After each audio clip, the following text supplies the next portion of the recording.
Hello everyone and welcome. So today I am going to be showing you the L508 by Magene. So this is a radar tail light thing. So it's similar to the Garmin Varia, but about half the price. This sells for 699 yuan, which is about 85 pounds. So this will be a cheaper alternative to the Garmin Varia lights. The RTL 515 is the version of that which has a light as well. So that sells for 169 pounds and this is about half the price of that. So yeah, let's get it unboxed. All right, so inside, let's see what you get. I've actually opened this already, so I know what's inside, but you know, it's exciting for you guys, isn't it? So first off, we have a little booklet, which I'm probably never gonna read. And inside, what else do we have? Let's see. Okay, here's the best bit. So this is the unit itself. It's pretty sleek looking, nice black color, very, very thin. It's pretty good, I think. Let's see what happens if you press the light, if you press the button. There we go. Oh, no, why is it not turning on? There we go. So you can see it's pretty bright light, and yeah. Oh, it's hurting my eyes. So inside you also get this. So you've got your typical charging cable here. It's pretty nice. That is actually USB-C rather than USB, micro USB. So it uses the new cable, which is nice. So you've got a cable. You also have your little mounting. Oh no, I dropped it. You also have your little seat post mount. So you also have this bit which you can use to mount it on your seat post. So this will attach to circular seat posts or aerodynamic seat posts. If you look here, you can see it will fit circular ones, circular seat posts and aerodynamic seat posts, which is quite cool. You've also got rubber rings of varying sizes, so you can put it on any seat post, no matter how big it is. Anyway, I'm going to install it now and see how this goes. So yeah, it's not the most difficult install. You just wrap the little piece of elastic around it. So if you press the button, you get different modes. So you press it, do a long press to turn it on. This is the first mode, it just stays on the bright light. And then press it once, you get a sort of flashing light. Press it one more time, you get a sort of slower strobing light, which goes darker and then lighter, but much slower. Next one is called Peloton mode, which is where it's just a soft light all the time, so you're not blinding the people behind you. Next one is off. So at this point, the radar is still working, but there's just no light. And finally, you're back to on again. So you've got a total of 6 different modes, and then you just hold it, do a long press to turn it off. So at the moment, it's not connected, so you just have to press and hold the button, and it will turn on. Then it should connect. Yeah, it says light is disconnected from the network, light network formed. So now that is how it should be. Let me just turn this light off, it's annoying me. So yeah, here we go, it shows up. So we've got a radar, which is this one, and then you've got it showing up as lights. And it's enabled in the light network, which is quite cool. So you can actually go on network options, and then you can test the light. So if you want to turn it on, there you go, you can press the button on the bike computer and turn on, then press it again. Or if I click out, it'll go off. So you can see that it's connected to the Garmin unit here. And then if we go on radar, you can go on sensor details. So it's connected through ANT+. You can do that connection, or you can also connect it through Bluetooth. And then you can change all the settings in here. So you can change the color, where the vehicles show up, and what sounds it makes.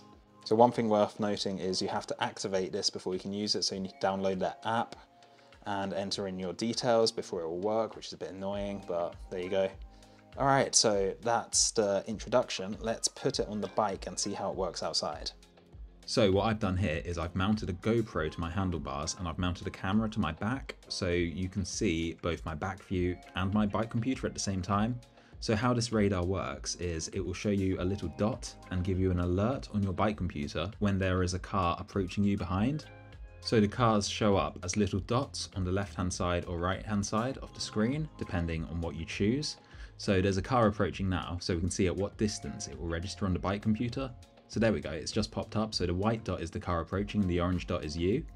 So there's one car in the left lane and then another car right behind us. So you can see it registers 2 dots and then the dots disappear as they pass you.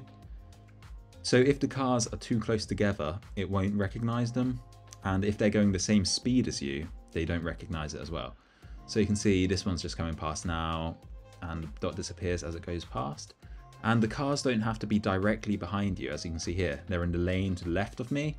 So it's quite good, you know, not to pull out in front of a car. I mean, you should still look behind you, but it's another way of seeing if there's any cars coming up behind you. So you can see it works from quite a long distance. You can see this car is quite far behind, but it already registers on the bike computer before you can even really see it on the camera. So in my time using it, I found that if the car is approaching you directly behind, the sensor will recognize it much earlier. But if the car is in the lane to your left, it still recognizes it from quite a long way away, but it's not as far as if it were directly behind you.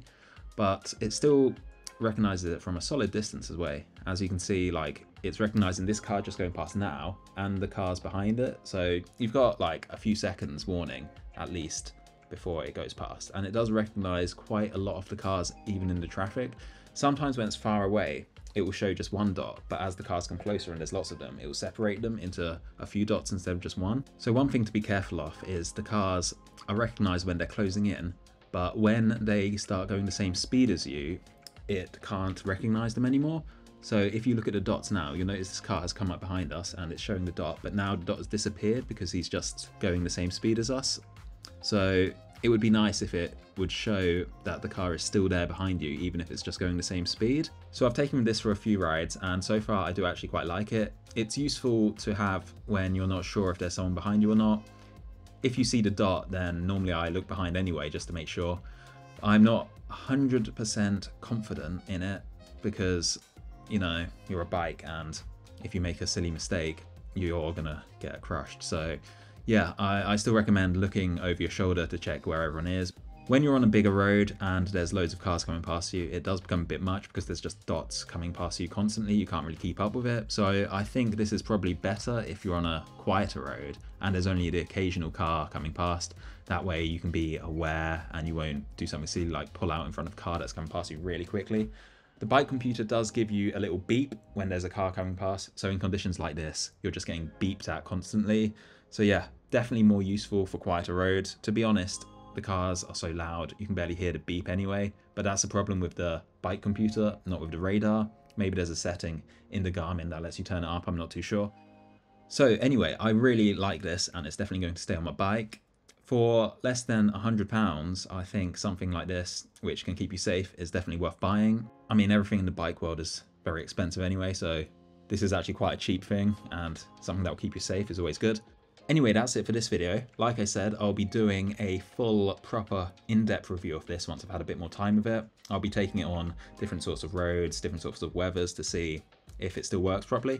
So let me know if you have any more questions you want, or if there's anything specific you want me to test, and I will try my best to get it done.